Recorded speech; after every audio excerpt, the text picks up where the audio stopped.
I can't even believe I'm about to say this, but I think I read like 28 or 29 books this month. Basically, I was in a readathon for the first time and I got very competitive for my team. If you were in the Murder and Mayhem readathon, thank you so much. I had so much fun. And I also got sick for like a good week, so I was in bed reading. So that kind of helped boost the numbers. Okay, so one I thought was so much fun is Sniffing Out Murder by Callie E. Benjamin.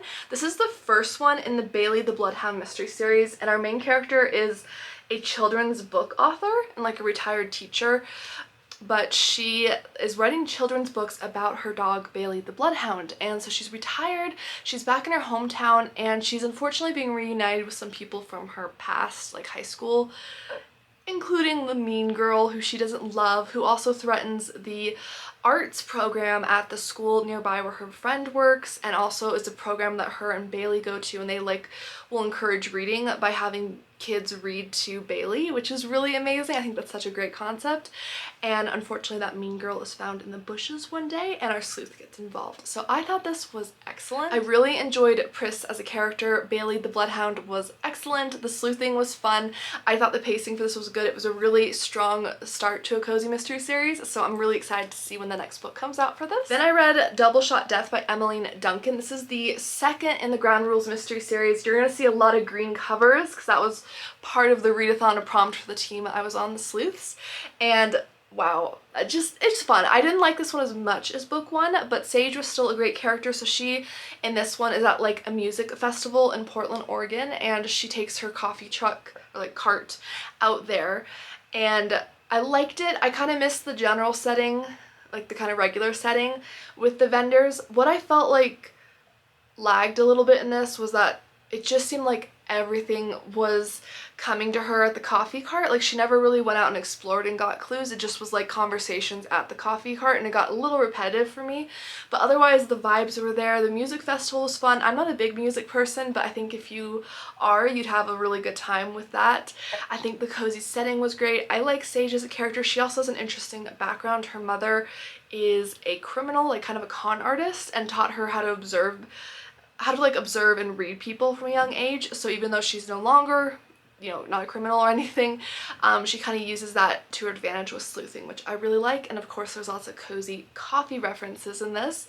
So I had a really good time with this. It was a fast read, really cute, really fun. There's a cat that appears in this one, which is always a bonus. And yeah, I really would recommend the series.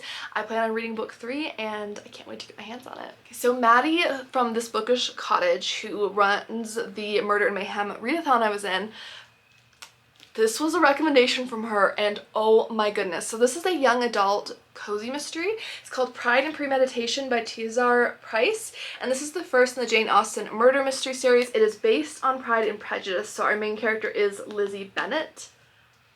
And in this one, she's 17 years old and she works as kind of behind the scenes at her father's law firm because she's not really supposed to be working there as a young lady, but she gets involved in this case and she's determined to show her father that she deserves to be hired by his like establishment.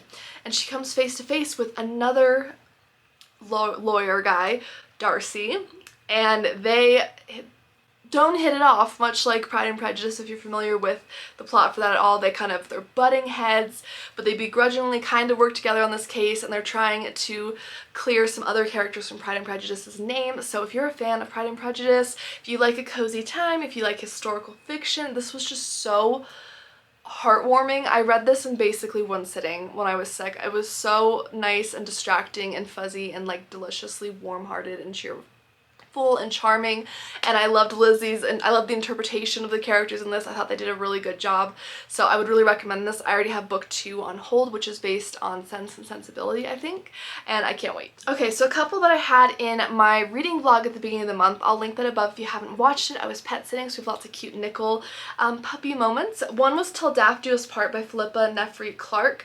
This is the first in the Daphne Jones mystery series, which my theory is that this is basically Daphne Blake from Scooby-Doo grown up and married to Fred Jones, because they are living in a van and they are moving from town to town, and Daphne is an officiant or celebrant. She does like weddings and funerals. In this one she is doing a wedding, and the family is crazy. The family is absolutely crazy. Things go overboard, and at the wedding someone ends up in the pool dead.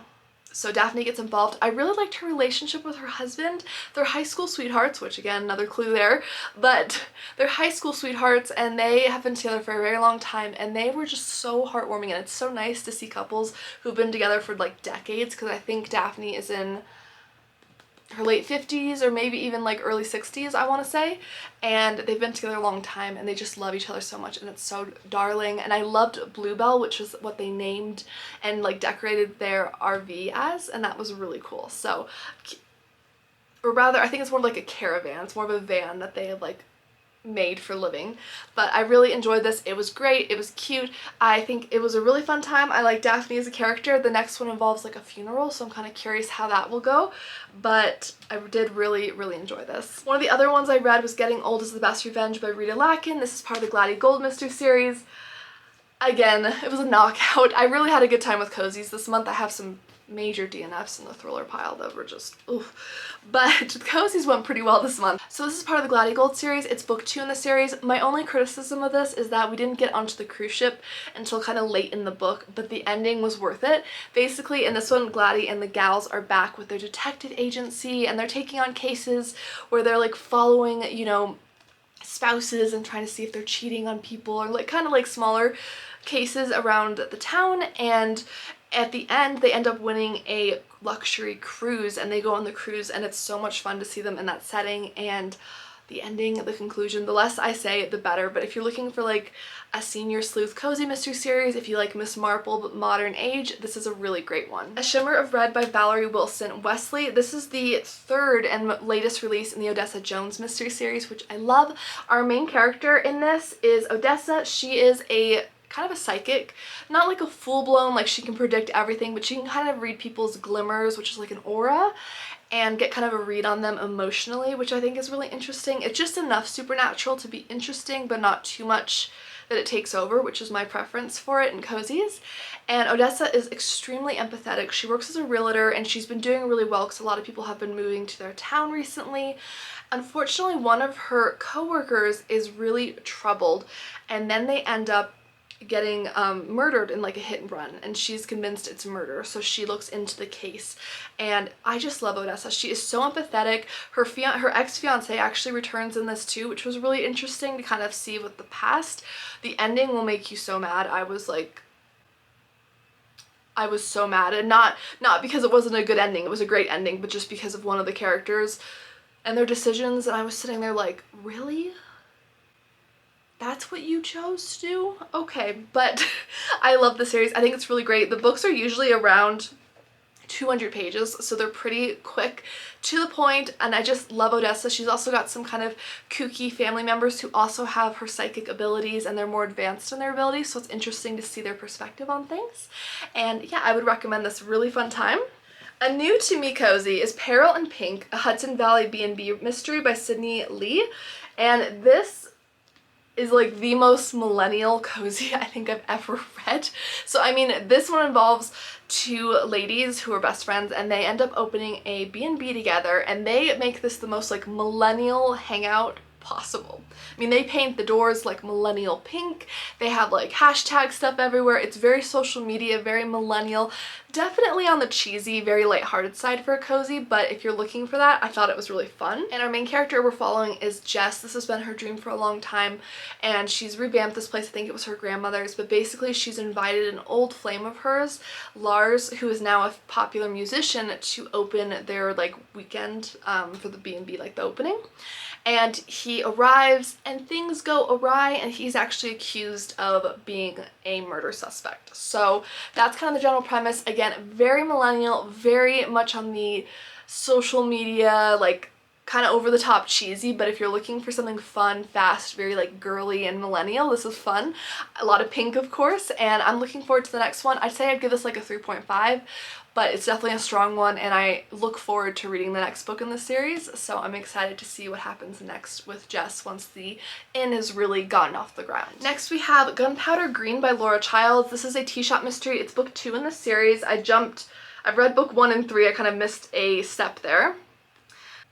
But Theodosia Browning is a tea shop owner. She's a very thoughtful sleuth. She's a little like less impulsive than most cozy mystery sleuths, which I like. She's very intelligent. I love learning about tea in this series. It's so fascinating, like the methods they use for blending it.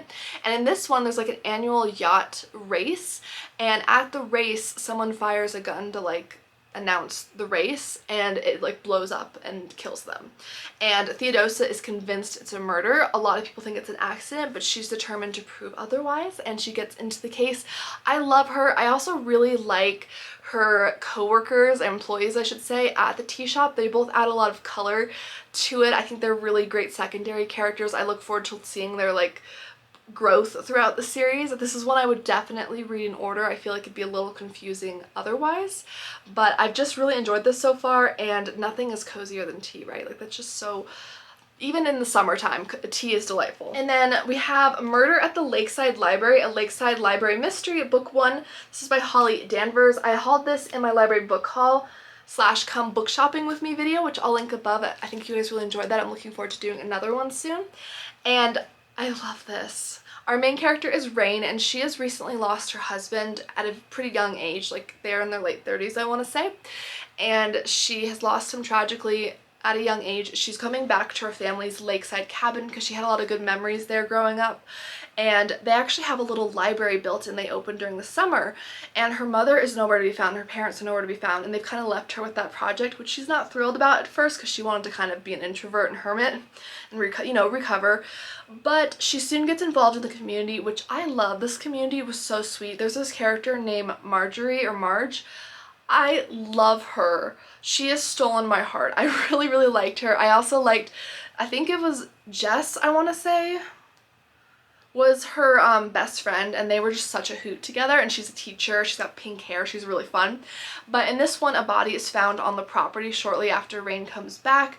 She's not like a huge suspect in the case. I know some people don't like that when the cozy mystery sleuth is a suspect. She's not a huge suspect or anything, but she is trying to figure out what is happening here. There's also a lot of generational family drama and secrets, which I loved as a subplot. I thought that was so fascinating. So I really recommend this. I thought the ending was especially strong, really fun, very charming. I mean, you spend tons of time out on the lake, barbecues. This whole series feels very, I mean, this one takes place during the summer, so it's perfect for this time of year, but it just feels like it'll be a really good summery cozy mystery series in general because of the lake. So I can't wait to see what happens to Rain in the next book. Okay, and then I have a couple cozy mysteries that I returned to the library that I'm going to go over in more rapid fire. We have Beauty and the Deceased by Deborah Senfielder. This is the, I think, 3rd book in the Resale Boutique mystery series, which I love so much. And I think there's only 1 or 2 more books in it, and it can't be over. This series cannot be over. Our main character is Kelly Quinn, and much like the previous book, there is a lot of family drama and subplots, so definitely read this one in order. It really would be confusing otherwise. You'll miss a lot of nuance with that, and I really am enjoying the family secrets and how things are kind of turning out with Kelly's family. But she does own a resale boutique. She's taken it over from her grandmother in the 1st book, and in this one her cousin comes back, and her cousin is actually like the co-owner of this big beauty cosmetics company, and her cousin is actually murdered, unfortunately, and Kelly gets involved in the case. Again, this is a very short book series overall. They're usually about 200 some pages, but I really like Kelly. She feels very real to life. She feels very grounded. I love all the fashion like tidbits from the resale boutique and kind of how she describes other people like in her mind, because of course she's noticing how they dress and their appearance because that's her business, that's her livelihood. So I really enjoy that. I would definitely recommend the series. A Villa in Sicily by Fiona Grace. So this is a cats and dogs mystery. Our main character in this one is a vet, and she, on a whim, after some big flops in her personal life, her career, and like a high school reunion gone wrong, she moves out to Sicily because she finds this stellar deal for like property for like $1, like too good to be true. Maybe it is. She gets out there, and of course a murder happens. Now I will say this is a very slow burn because there's a lot of build up before you actually get to the murder. So keep that in mind. It is the 1st book in the series, so I'm a little more forgiving with that, especially when it's a cozy mystery series, just knowing how they're usually set up. But keep that in mind. If you want to get into a mystery fast, this is not the read for you. Overall, I would say like a 3-star read for me. It's not one that I fell in love with, but I would consider reading one in the series if it caught my attention. That's kind of how I ended with it. The mystery was fine. I didn't really have that like aha moment, but the setting was top notch. So those are my thoughts on it, kind of mixed, but I would consider reading another one in the series. Okay, and then I read In Sunshine or Shadow by Rhys Bowen and Claire Broyles. This is the latest in the Molly Murphy series, which is historical fiction. It takes place in the early 1900s. Molly Murphy is an Irish-American immigrant. She, at this point in the series, has long been in America now. She's established, she's married, she's got a family, and she's currently pregnant. And her husband sends her and the children out to where her mother-in-law is out in the country, because there's like an outbreak of typhoid in the city, and it's dangerous to everybody, but especially someone who's pregnant or like young children like she has.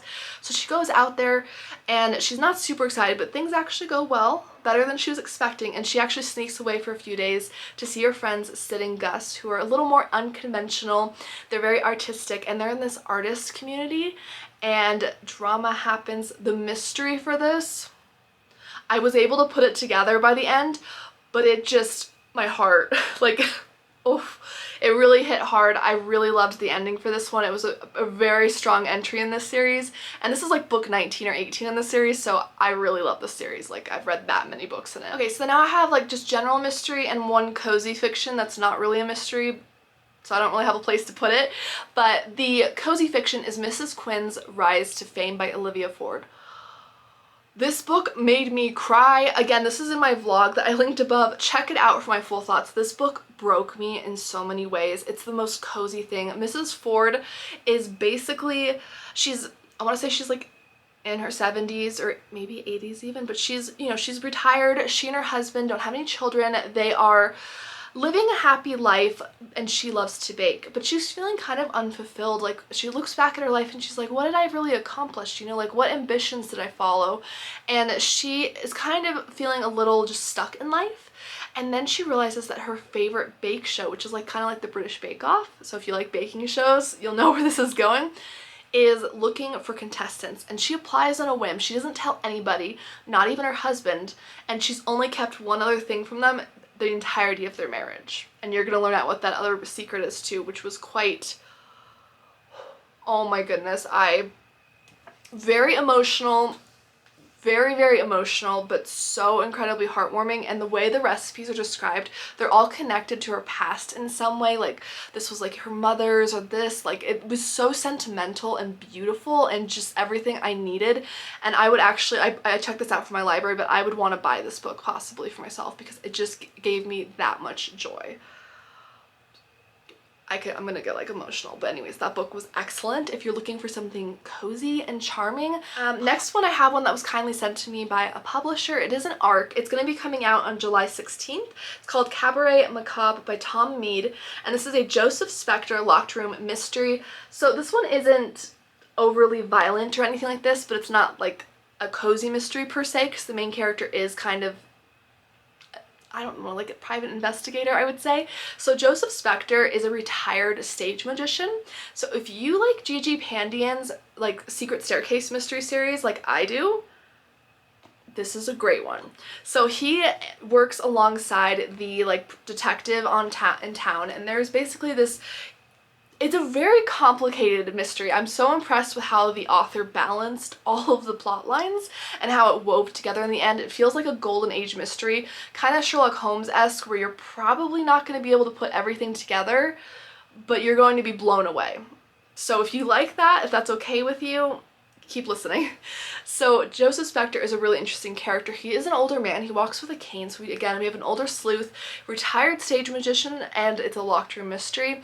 This takes place with a very wealthy family with the father, who is a judge. And basically the judge's wife comes to Joseph Spector because she says that her husband, the judge, is getting all these threatening letters, and she thinks it's from a past inmate named Victor, who had brutally attacked the judge 9 years earlier because he accused the judge of doing something horrible. So there's a lot of complicated mysteries that all like kind of intertwine. There's a lot of misdirection. There's like locked room murders where it's like, how on earth did anyone do this and pull this off. It's fascinating. I was so intrigued. I'm looking forward to reading and going back and reading the first 2 books in the series.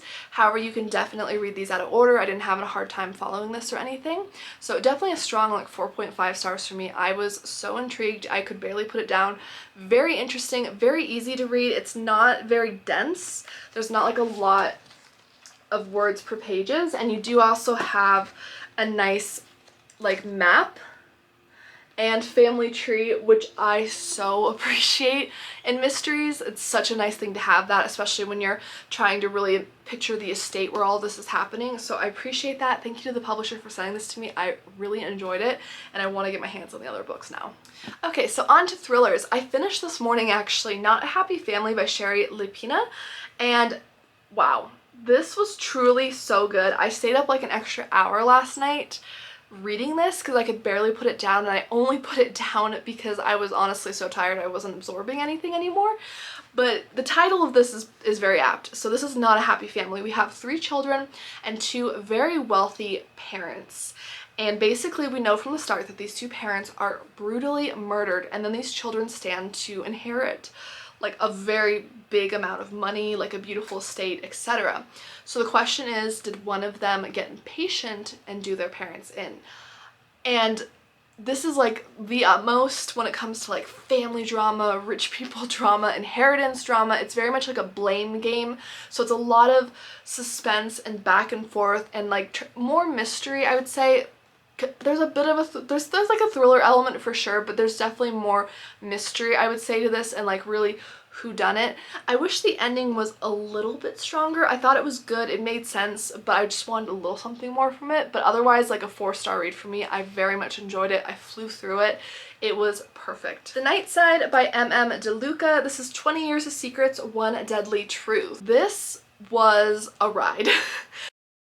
So our main character is Ruby, and at 18 years old, she ran away from home because her mother is a con artist, and her mother had been involving her in her schemes and cons and like very much using like she's like seances and stuff like that, but she's doing it to rip people off and to manipulate them, and it's very upsetting to read because you are going back in the past to like read about Ruby's experiences, which was difficult to read. It was just heartbreaking, but it was also very fascinating to see her mother, who is this like grifter basically, and it was intense. Her mother, Ida, is a very fascinating character, even though she's very evil, but Ruby is now forced back home for the first time since she ran away because her mother is missing, and the police ask her to come back because they presume she is dead. But is she really dead? And what can she find out about her past? I thought this was so good. I thought this was really entertaining.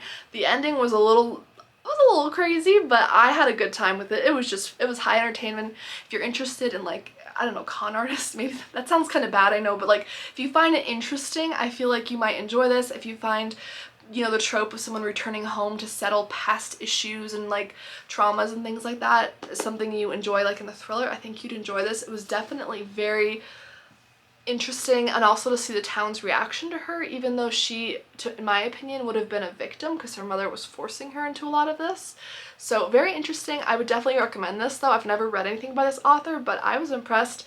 It's very fast-paced and like atmospheric. Like the small town feels very much like it's closing in on you. Hi guys, I'm back a few hours later. My camera overheated, so we're just going to continue. So the next one I read is also a very claustrophobic, small town kind of thriller. That's Safe and Sound by Laura McHugh. This is a new thriller that came out this year. It was on my most anticipated releases. I'll link that video above if you want to check it out. I loved this. This was a 5-star read. Very, very sad and tragic in many ways. I would definitely advise looking up some trigger warnings for this. I mean, I would in general for thrillers, but this one was, there were some hard scenes to get through, but it was definitely a very strong, like impactful thriller and very like high stakes, tense, what happened here kind of thriller. And basically, this is the cover here. I've checked it out from my library. We have Amelia and Kylie, and when they were a bit younger, their cousin Grace, who was just about graduating high school, so she was like 17, 18, she was looking to get out of the small town they live in, even though people are really advising against it. No one really ever gets out of the small town. There's kind of that mindset there. But she was babysitting them one night, and so she had tucked them into bed. They were sleeping upstairs, and police officers woke them up because Grace was missing and the kitchen was covered in blood. And nobody's seen her since. There was no body. Nothing was ever found. So fast forward a couple of years, and these two cousins of hers, the two younger girls, are now approaching graduation themselves, and they're trying to get out of this small town, but they're struggling. Again, they're in this kind of same dilemma, and they just want to know what happened to their cousin. And they start to dig into this mystery, and it just unwinds, and it's hard. You're reading flashbacks from Grace's perspective leading up to the events, and that those were rough, but it was a really good thriller. 5 stars for me. It was just really intense. Definitely not like a light-hearted thriller, but I did really enjoy it, and that you just get the small town like closing in on you vibes so clearly. So I really did enjoy this. For a more like light-hearted, just fast-paced kind of bingeable thriller, I like Rachel Hawkins, and I read The Wife Upstairs. Well, I think it's loosely based on Jane Eyre. There's like some references to it. It's pretty loosely based, but if you've read that, it might give you some hints. And I liked this. I will say, I think the main character was pretty dense. So our main character in this is Jane, and she is in Birmingham, and she is in this luxury area, and she's a dog walker. She doesn't live there. She's not very well off herself, but she meets this man who lost his wife the year before. They start a relationship, and things go from there. And as you can kind of suggest from the title, there's some hitches here, but yeah, I will say it was fun. It was bingeable. I like the Heiress from Rachel Hawkins. That's my favorite. And I liked the one with the lemons on the cover. I think the Villa, that one, I liked those a little bit more. This one was like a 3.5 stars for me, but it was fun. It was bingeable. It was a good, just fast-paced, fun read. So if it sounds fun to you, I think this would be a good one for the summer with all the outdoor scenes like barbecuing and like dog walking and stuff. So I think it's a good one for this time of year. But if you're in a reading slump, Rachel Hawkins is a good pick in my opinion. Oh my goodness. If you want your heart just torn into pieces and to be shocked, I mean shocked. If you called the ending for this book, let me know. So we have two kind of primary characters we're following on this. We have Detective Chelsea Calhoun, and when she was younger, her sister disappeared into the woods, never to be seen again. Now fast forward many years later, she's a detective, and she really has a passion especially for finding missing women because of her past. And the thing is about that is that most of them don't come back. They mostly are looking for bodies at that point, especially if they're not found very quickly. Well, Ellie Black has been missing for like a year, and she comes back, but she refuses to talk about anything. And Chelsea is determined to try to solve her case and what actually happened to her, because she thinks there's a possibility it could be connected to her sister, possibly. So it's just, this was so intense. I loved this. If you got this for your book of the month, let me know what your thoughts were. But this went in so many directions I did not expect, and it was incredibly tense and fast-paced. There were some slower parts in the middle, but I think it's well worth it, so I would really recommend checking this out. So one that I thought I would love, but I DNF'd, and like pretty early, and I left my bookmark. I DNF'd it in 95 pages in, and it's close to 400 pages, so about a fourth of the way in. I just couldn't get through this. I couldn't get into this. It's called You're Invited by Amanda Jayatissa. And I was so excited. This was actually a book of the month a while back. I just checked it out from my library. I was like, oh, this is gonna be good. I think it sounded like so much fun. Basically, this gal gets invited to a wedding that is the wedding of her ex-best friend and her like ex-love interest. So Amaya travels out to Sri Lanka to this wedding. She almost thinks it's a mistake that she's been invited, but she goes out there because curiosity.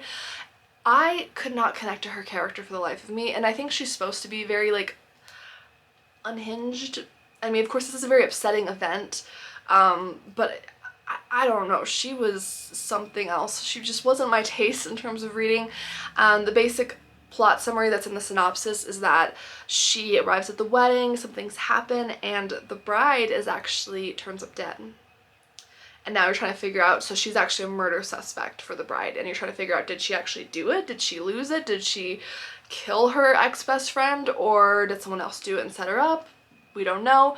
I will never know. I couldn't get through this. I don't know. It felt like it was a very circular writing style. I just felt like I kept going in circles and I wasn't getting anywhere, and I just didn't find the character like, I couldn't root for her. Even though it was a terrible situation for her, I still didn't feel sympathy for her, so I ended up putting it down, unfortunately. This next one I have mixed feelings on. This is All Is Not Forgotten by Wendy Walker. I don't know. I got this at a book sale a while ago. I was very excited. The cover is stunning. I mean, just really, really pretty. So we have like a mysterious narrator right off the bat. You do learn who the narrator is like maybe a third of the way or so into the book. But basically they are narrating the tale of Jenny Kramer. And Jenny Kramer one night went out. She went out to a party and she was brutally assaulted.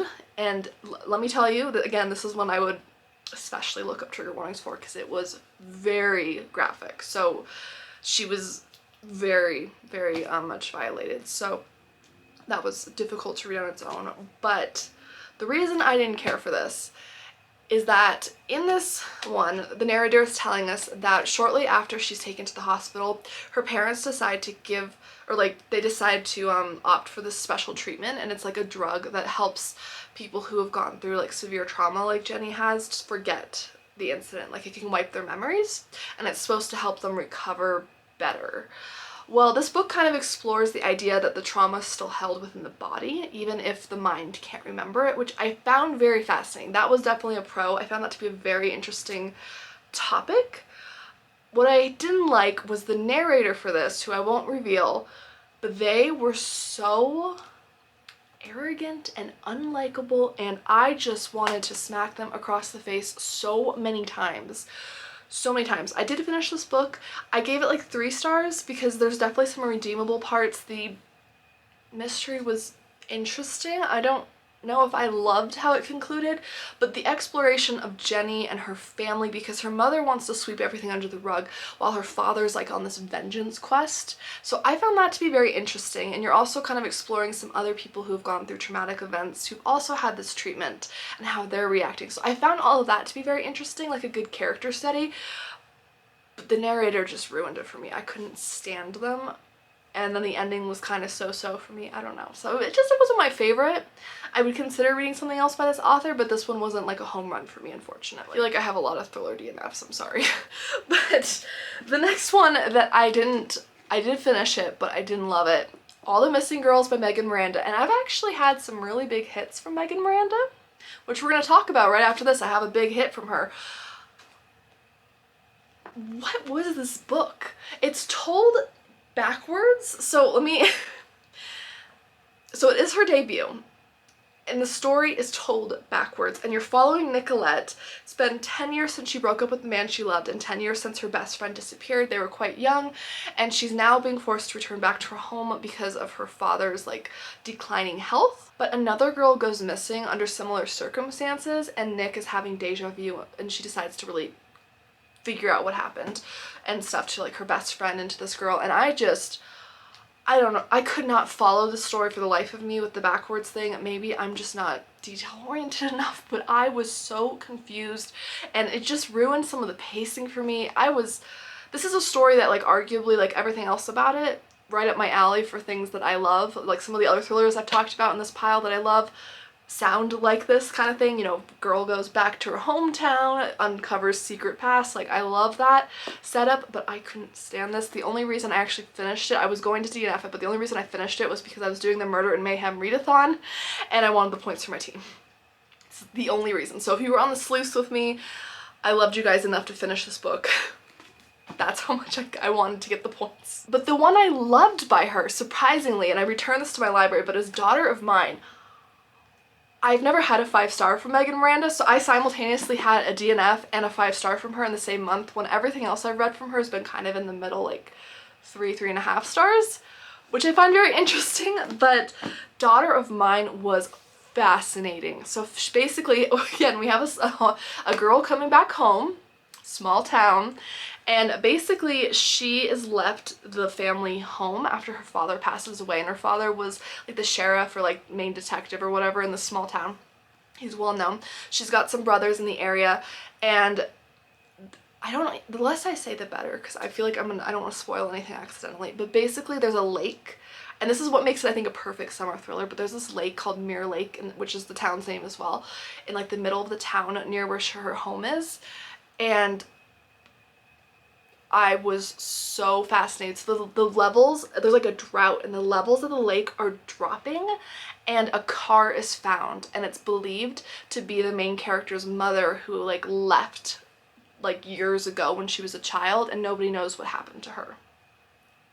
And that's all I'm gonna leave you with, but it was great. It was excellent. I was fascinated. The ending caught me off guard. The characters were very well fleshed out. The brothers were interesting. They were flawed but likable in their own ways, and I really, really enjoyed it. So I loved that. Would not recommend this. This was just too confusing. Like a really good idea, I think, but it just was too confusing. One that I liked pretty well was The Younger Wife by Sally Hepworth. I did read this for the readathon as well. A lot of green covers for the sleuths, and it wasn't a knockout for me. I enjoyed the journey more than the ending. So the younger wife is Heather, and she's getting married to this older man who's quite a bit older than her. His daughters are actually about her age, which they're not thrilled about, which I think is understandable. That'd be like a little bit, you know, I would feel a bit awkward, I think. I think most people would. But she's trying her best to kind of integrate into this family, but Tully and Rachel are not having it. They're not happy. What I liked about this was the sisters and Heather were very interesting characters. I thought you were jumping around from different points of views in the story, and I thought all of them had interesting flaws, interesting stories, interesting backgrounds to why they were the way they were.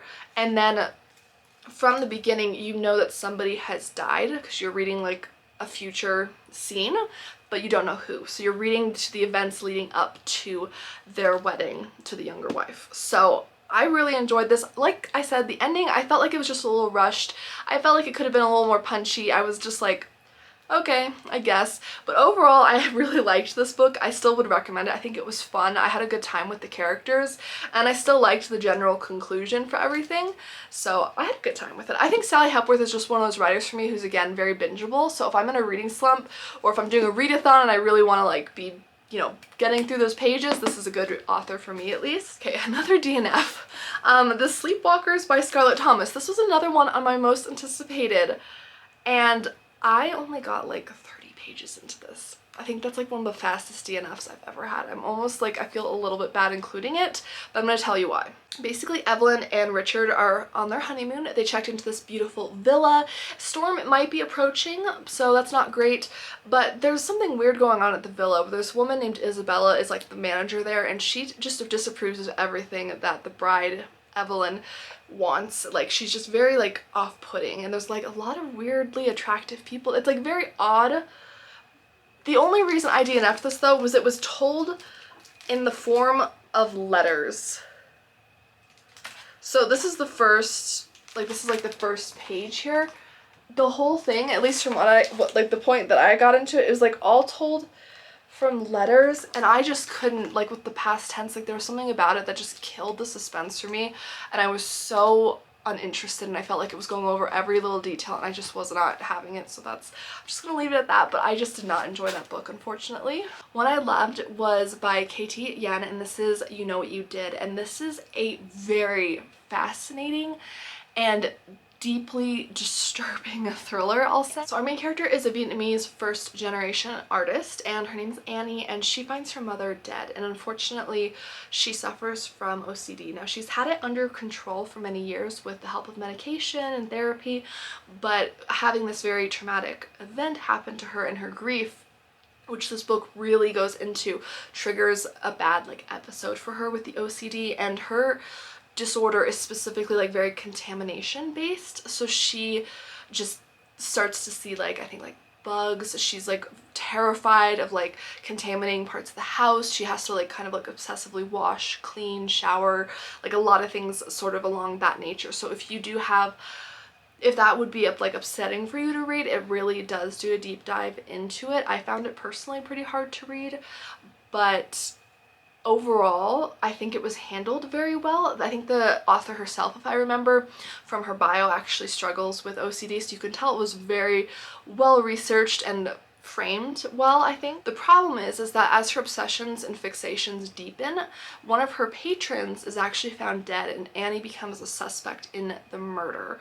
But she is starting to really distort reality at this point and doesn't know which of her like obsessions and things are real, what isn't. Like, she's really descending into a darker place. And we're also confronting some things from her past and her identity. And we're also kind of seeing what it's like to have a mixed family because she is married to a white man.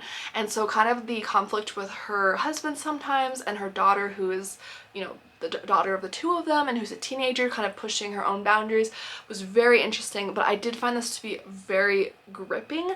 I did call the ending, but I would still recommend this. I thought it was a really interesting look at like identity, mental health.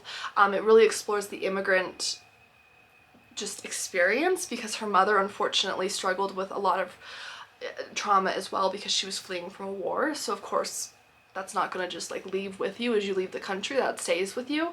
So I really thought this was an amazing debut. I would strongly recommend it. I was completely blown away by it. Okay, and then I did do a new thriller release vlog at the beginning of the month, so I'll go through these a little bit faster, but I'll link that above if you want to see more details. Radiant Heat by Sarah Jane Collins. 2 stars. It was not for me. The main character was so incredibly unlikable and everyone still like was her friend even though she treated them all horribly. The basic premise is this is an Australian book and our main character survives a wildfire. Now of course you would expect her to not be in a great place after that. It was a very narrow escape. She finds a woman dead in her driveway in a car, like she was coming to see her, and she doesn't recognize the woman, but the woman has her contact information like in her pocket or something, and she's very confused. So she gets very obsessed with figuring out who this woman is, which is understandable, especially when you've gone through something so horrible. You're, you know, maybe looking for something to distract yourself and really hone in on it. I could totally understand that. But she treated everybody, including her like best friends, so horrifically. And then we were going back in her past, and even in those past flashbacks, she would be treating people horribly. And even the horrible things that happened to her throughout this book, I just couldn't care less. Like, I just was like, okay, I really disliked this main character. The only reason I gave it 2 stars was because I really loved the atmosphere. The heaviness and the aftermath of the wildfire and the intensity of it was just terrifying. It made for an amazing thriller setting, and it was very interesting to see the aftermath in the town and just what they had to do and go through. So I found that to be really well done. I haven't personally gone through anything like that, fortunately, but I did find that to be really good, so that is why I gave it 2 stars, but I probably wouldn't recommend it. It wasn't my favorite. It also was much more of a mystery than a thriller because the main character really isn't actively in danger psychologically or physically other than like the first few chapters when she's in the wildfire. So to me it was more of a mystery, so just go in knowing that if you choose to read it. Kill for Me, Kill for You by Steve Kavanaugh. This was one of the best thrillers I read this month. 5 stars. It might make my top like list for the years. I absolutely loved this. Our basic premise is we're following like 2 separate storylines. One is a home invasion storyline where this woman is brutally attacked when her home is invaded. She barely makes it out alive, and her husband are kind of trying to survive the aftermath of that, her recovery, and her just seeing this invader everywhere now. The other story is that we have these 2 women who meet up, and they are more of acquaintances than anything really, but they both have men in their lives that they hate with all the passion in the world, like and they do, and it's very convincing too. Like, you're reading this and you really understand why. Not saying that murder is right, of course, but you understand why these women would want to murder them, but they can't get close enough to the men to murder them without attracting attention to themselves. So they kind of switch murders with the other person, and you kind of see how all these stories weave together, and it was done so well. I'm gonna stop it there, but the ending, I had several moments where my jaw dropped in that vlog, so definitely check it out, but it was so good. I highly recommend that. Last one is She's Not Sorry by Mary Kubica. I DNF'd this. I read about 1/3 of it. I was really excited. Again, this was the most anticipated one for me. Basically, we're following a nurse, and she's like in the ICU, and she has this patient come in. She's a young woman who had jumped off of like a bridge, and she is clinging to life. She's in a very bad place, and as she starts to kind of get closer to this woman and hear more about it. She starts to think that this woman might have been pushed. There's also this like strange patient who's like watching them. I didn't really get too far into the book for that. I don't know, it wasn't holding my attention. I wasn't really feeling the pacing for this. There had been some interesting bits about what was going to happen later in the book that had caught my attention that I wanted to know more about, but I just wasn't really that captivated by it. Now, a lot of you had commented that you are like a nurse or someone who's a medical professional and you really liked it, so maybe if you have more of an interest in that, maybe that might appeal to you more. So definitely, you know, check it out, but it just wasn't for me personally. Alright guys, that is everything. Thank you for sticking with me through my biggest reading wrap up ever. I have stacks. I can't even believe how many I read this month. Let me know what you read. What were your top favorite reads this month? Have you read any of the books I talked about? What did you like? What did you not like? Even if your opinion is different than mine, I'd love to hear it because that's what makes reading fun. And I'll see you guys in my next one. If you enjoy mysteries, thrillers, anything cozy, you will find it on this channel. So don't forget to like and subscribe. I post new book content every week on my channel. My name's Amy, and I'll see you guys in my next video. Bye!